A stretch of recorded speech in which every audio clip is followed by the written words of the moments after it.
in today's session, we're going to talk about global horizons. Really exciting topic that everybody's very aware these days. And we're going to discuss what does it take to take your business cross-border and how do you manage growth. I'm joined by a fantastic group of panelists. We're going to hear from all of them. Thank you, Adam, Kate, Aurelian, Craig, and Shay for joining us today. So if that's okay with everybody, let's jump right on. Sure. Thank you guys for being here. I think global is in the mind of everybody these days, whether you're importing or exporting. And maybe just to kick us off, I would like to ask the question to the panel. From your experience and perspective, what does it take to launch and grow your business in international markets? And I'll just throw it out there and hear from you, and then we'll continue. Sure, maybe I can start. Hello, everyone. Craig Reed. I'm the General Manager cross-border at Avalara. I think, it really comes down to the customer experience. So if you're going to go global, you really want to give a good experience to your customers. There's different ways of going global, but what we typically recommend is that you employ a delivery duty paid model. So in other words, you're telling your customers how much they're going to pay at checkout, so they're not surprised when products get to the door. There are lots of great ways that you can do that. There's lots of great tools out there that help you do that. We as partners, all of us on the call today, are all partners in one shape or another. And we all can help you do that. So I think the first thing is just to get out there and I think, go chase it, because the opportunity is there. And if you're not doing it, chances are your competitors are. So I think it's important to get out there and test the waters and make sure you're giving your customers a good experience. Awesome. Hey, before we go further, because I know that a lot of us are familiar with DDP, DDU, but I don't know, maybe Shay, do you want to clarify what those two acronyms stand for? Sure. So DDP is duties delivered paid. And what that means is the shipper is paying the duties and taxes. So when it arrives at the door of the recipient, there's no duties and taxes owed. And for DDU, it's duties delivered unpaid. And basically what that means is the shipper is not paying the tax in advance. They're leaving it up to the recipient to pay the tax at the door. And it's probably one of the most common things that get discussed in cross-border, especially for someone who just starts shipping.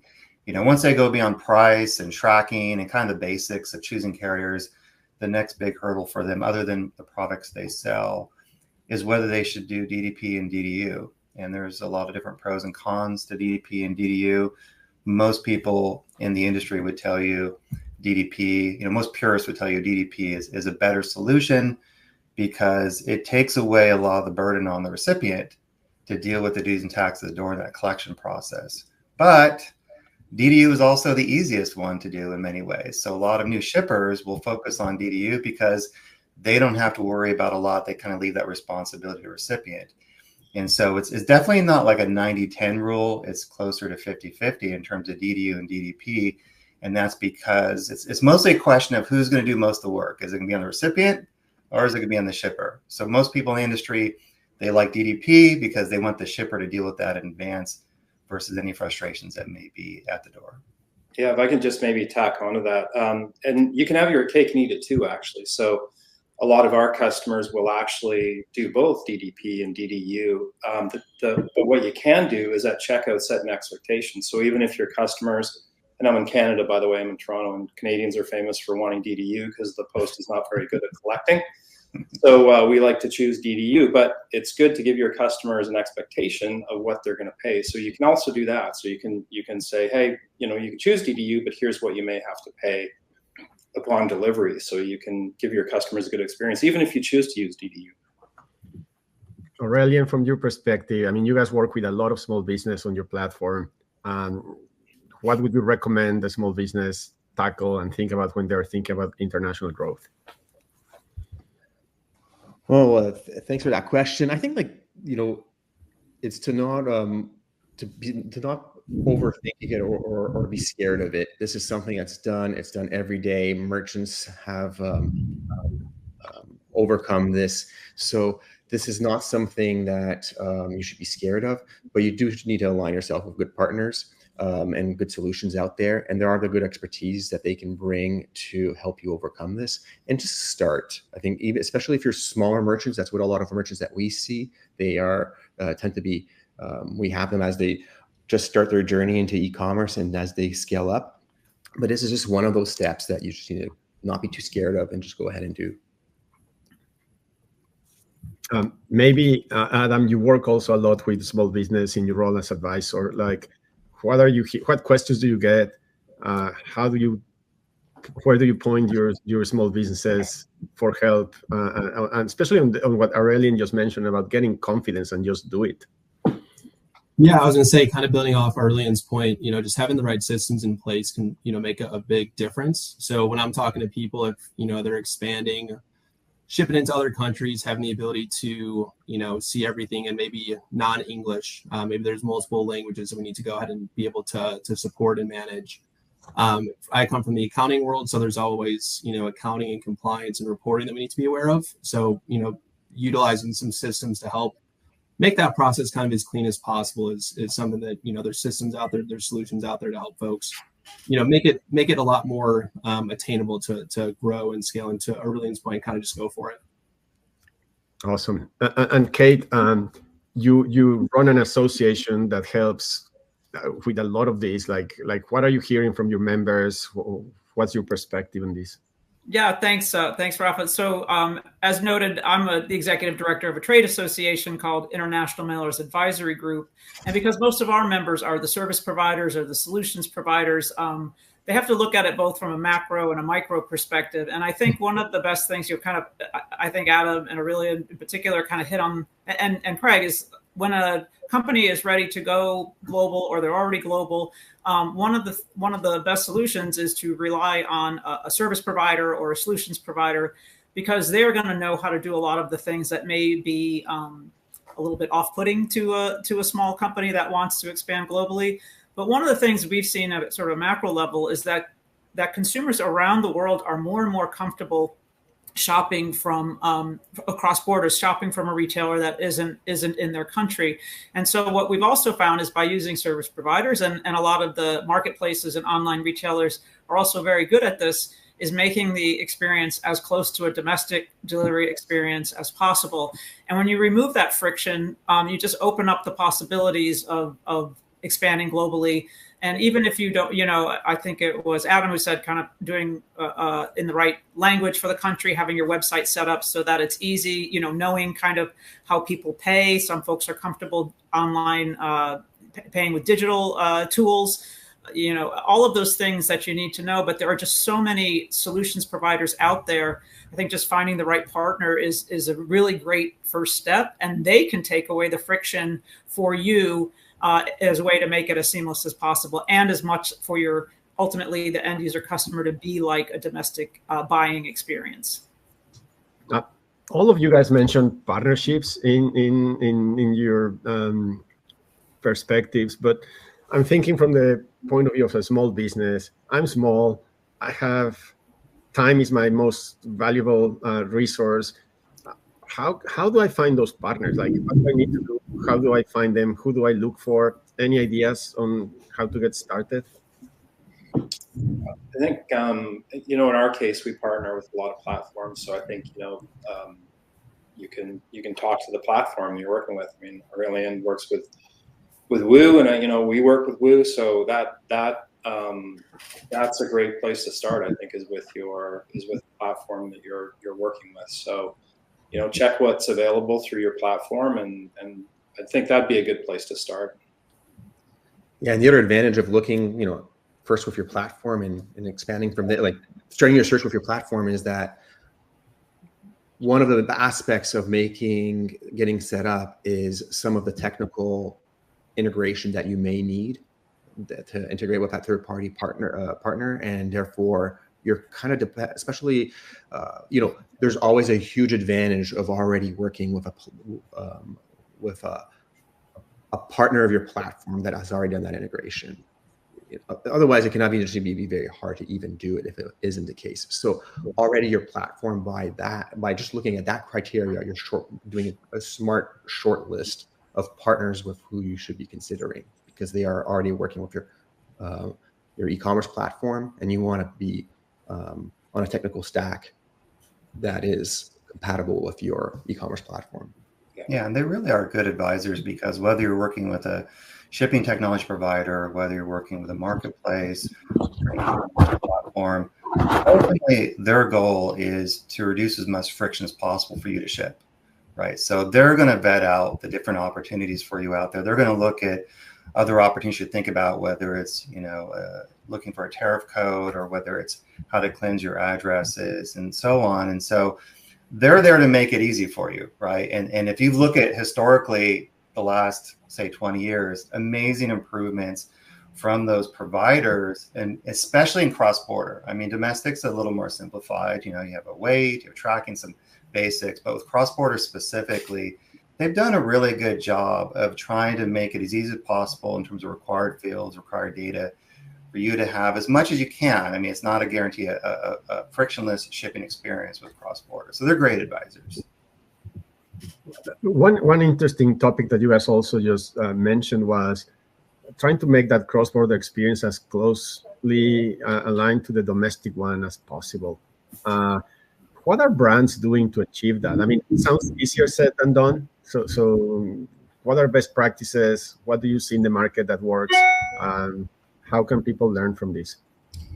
I'll let everyone chime onto this one, but we mentioned delivery duty paid, so including you can also embed those costs. So, what you see is sort of best practices is brands that embed duties into the product price. So when the shoppers are seeing the products from another country, it's actually all-inclusive pricing that's quoted on the product pages.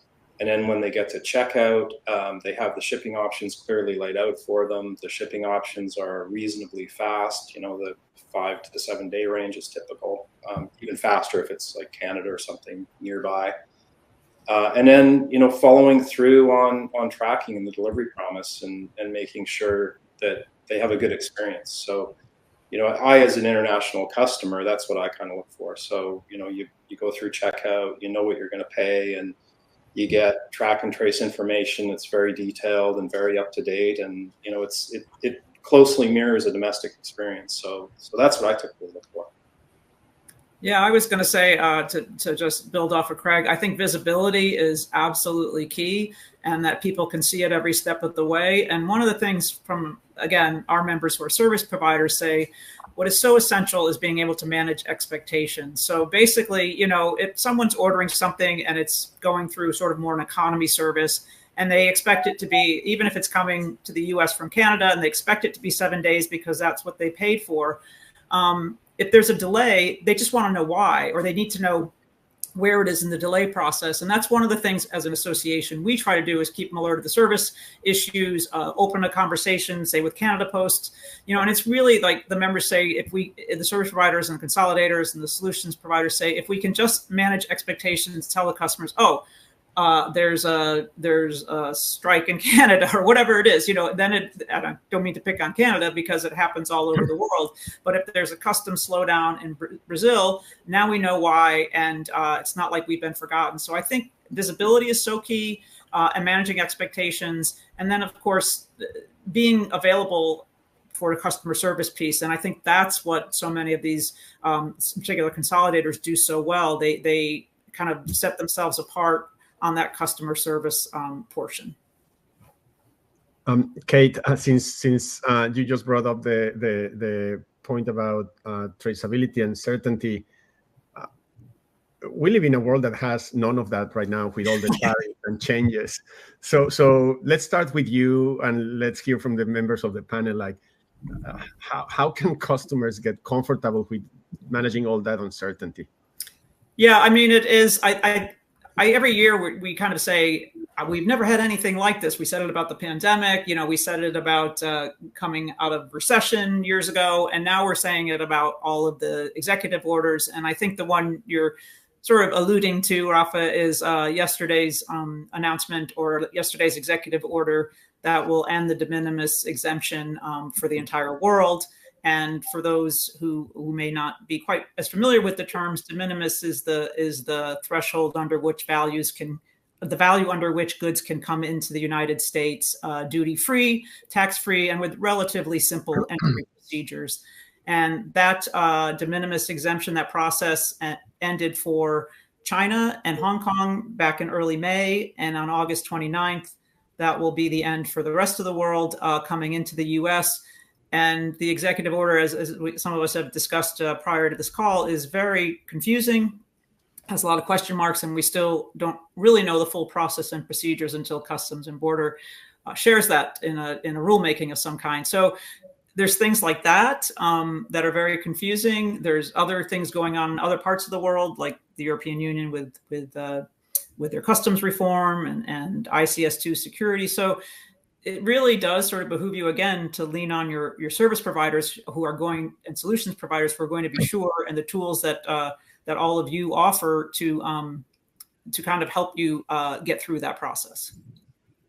Yeah, if I can just kind of tack on, a lot of this complexity, when you sort of boil it down, it's related to HS codes or tariff codes. So, what you're actually ultimately going to pay or what your customers are going to pay is related to the tariff code. So it's really, really important that you know your tariff codes, or as they're commonly called, HS codes.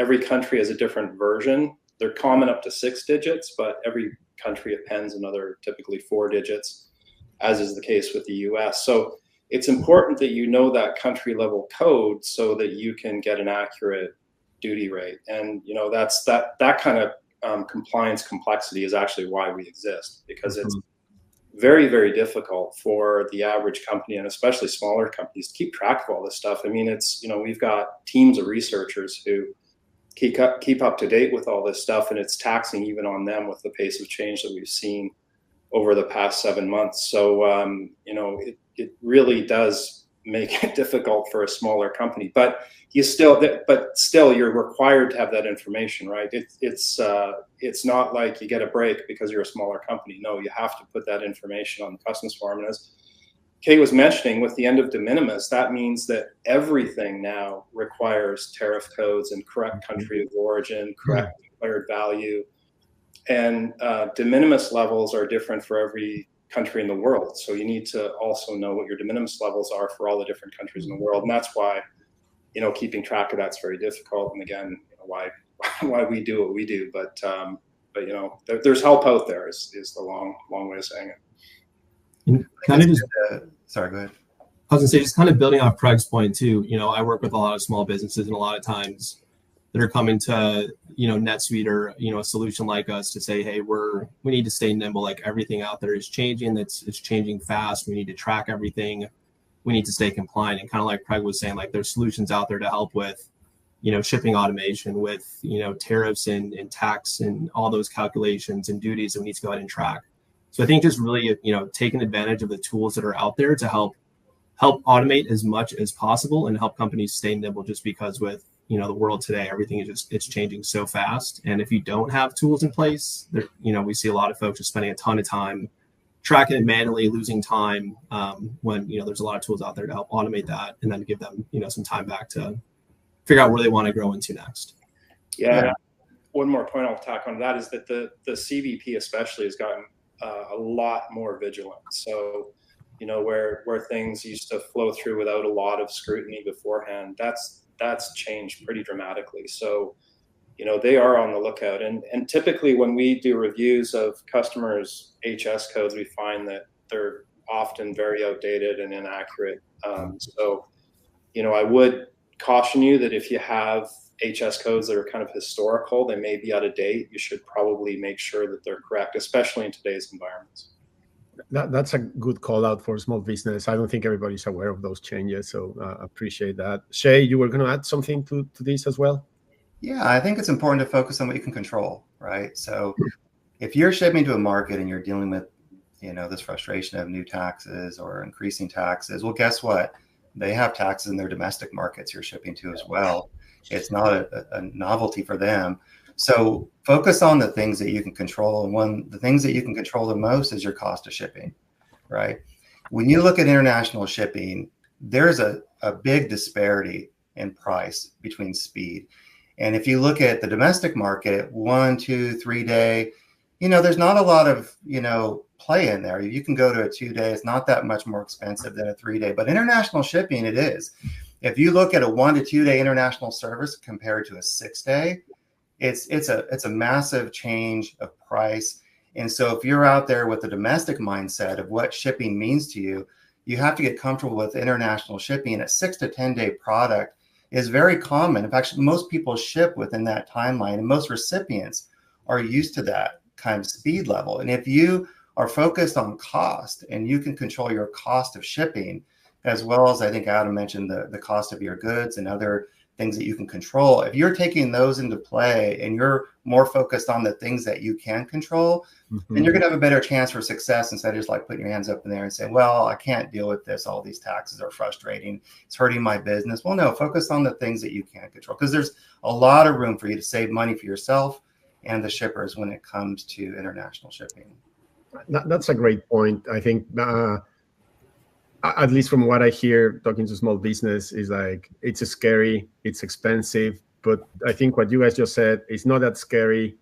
It's not that expensive if you know where to look and what to do. Maybe shifting gears a little bit, all of you guys are in the center of like innovation and what's happening. And I hear all the complexity that you guys called out, whether it's figuring out the best shipping mechanism, the best tax scheme, dealing out with foreign taxes, cultural fit, all of that. What are you guys seeing in terms of innovation? Like what's out there that is going to drive the market in one direction or the other over the next 3 or 4 years? Well, I think the short answer is AI, right? So we're all aware that AI is gonna change a lot of things, and we're certainly a big believers in that, and we're spending a lot of effort in adapting AI and using AI, and I guess I would kind of turn that to, again, your service providers are doing that, and you reap the benefits of that. The one thing I would say though about AI is that it can hallucinate. So oftentimes people think it's a one size fits. It's a great answer. It does everything. It answers all my questions. Well, that's not always the case. In fact, we've done a lot of experimentation and found areas where it can make mistakes. So especially with things like recent rulings, like all the things that are changing, there's been a lot of change really, really, really quick, and there's been back and forth, and sometimes it gets stuck on certain things that trip it up. So my short answer would be, I think AI is gonna really revolutionize a lot of things, but you have to be careful, because there's a path and there's a progression, and it's not sort of panacea immediately. Mm-hmm. I think I'll just to add one point about that, because I'm not at all an AI expert. In fact, I try to avoid it because it scares me a little. But I think to Craig's point, it's interesting if you're coming into the global market now, you're small business and you're looking to expand, you're almost skipping right over the some of the problems that some sort of legacy companies have, which is still relying on a lot of data in hard copy form or customs forms and things like that. And the need is, in particular from a security perspective, to have good advanced data, have HS codes, to have the correct descriptions, to get a good HS code. And I think using some of the things like the crawlers to get the information from the website for the right HS code. But just this idea that data is going to be it's already so critically important. But as countries, especially in the postal channel, look to tighten up the security requirements and look to have some of the same data elements that are required in the cargo or commercial clearance lane, the tools to do that are just going to be so important. And I think, again, I don't think you should be intimidated by it. I think you should look to one of these providers that already has all of this ready for you, and you can just kind of leave the paper world behind in that regard. Mm-hmm. I think another one is access. A lot of these technologies I made selling internationally were often, you had to be of a certain size to use them, and they would also be separate solutions that you would have to integrate together to make it all work. Today, there are more and more solutions coming out. They're a lot easier to adopt. They are pre-integrated not only with your e-commerce platform, but they're more seen as a suite of offerings that are together. So, one of the things that we have said is like how to present, how to give a good experience during the shopping and the checkout process. So being able to present, full cost visibility at checkout, but also after the purchasing experience, but also having that, not only those things be tied to the back end operations that the merchant will have to do to fulfill these orders. All of that is becoming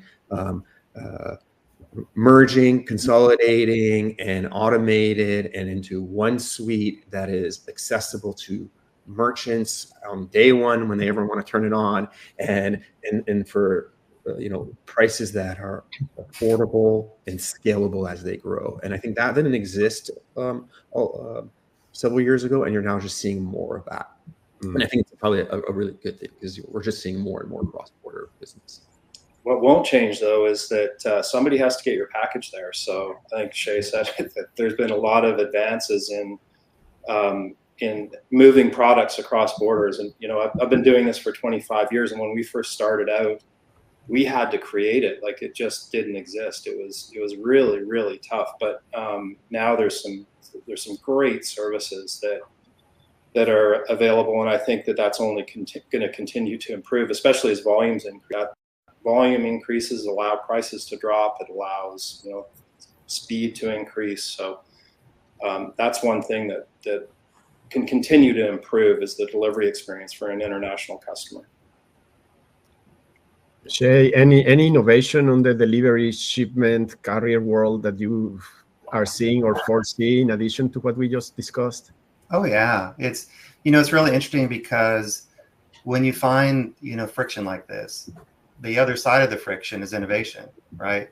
Because the carriers aren't going to sit around and just do nothing. They're going to come up with new creative ways to solve these problems. In the international space, you have a lot of medium-sized, even small-sized carriers that now jump into this space because every time they see a problem, they're looking for new ways to solve it. I think this year, some of the more interesting things that we've seen is from carriers like UPS, DHL, even on our side with Global Post, is having the duties and taxes guaranteed before you ship your item versus what traditionally happened, which is you would be billed your duties and taxes as a shipper. So going back to DDP for a second, which the shipper pays for it, that's a big change. And so now what it means is shippers with confidence, they're not going to get a surprise at the end of the day. Because if you're someone selling something and you're off by a few dollars, well, that could have been all of your profit margin, right? No one likes to receive that invoice from a carrier and find all these hidden surcharges and fees and things that they didn't expect, because guess what? They've already settled with their buyer, and they're not going to go back to the buyer and say, well, you owe me $2 more for this. So they have to typically eat that. And so you're seeing these innovations come out. I know on our side, we introduced a flat fee concept, which is like you paid $9.99 and all your duties and taxes are covered. And so we're all trying to do different things in the space to kind of tackle these issues that are coming on. And so that's the flip side of all this is you get friction, but then you typically get innovation that trails that at some point. That's super interesting.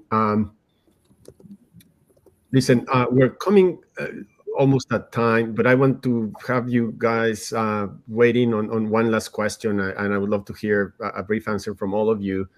Is going back to the beginning where we talked about, okay, what if you had, like, as we have in the audience, lots of small businesses, what would be the 2 or 3 things that you would tell them they need to get going to start shipping internationally? And maybe Adam, let's start with you. I'll just go. I'll see you on the screen, so I'll just go in order on that one. Yeah, I mean, I think like we've talked about, there's a lot of tools out there to help make growth in international shipping a lot easier. So I think looking at those tools to help automation, help keep track of costs, help you see profit margin, stuff like that will really help folks grow international, make it a little bit less scary.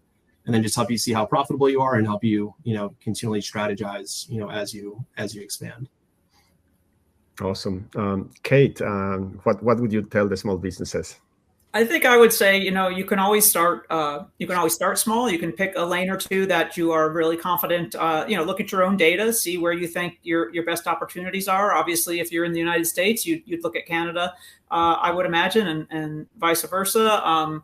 There's growing markets in Latin America that have consumers with more discretionary income than maybe 10 years ago, and countries that are looking to open up a little bit more to open up their economies a bit more. I think if you can just do a little bit of research, I think you can feel fairly confident starting out, and then learn as you go, rely on your providers, and then expand from there. Awesome. Aurelien, you?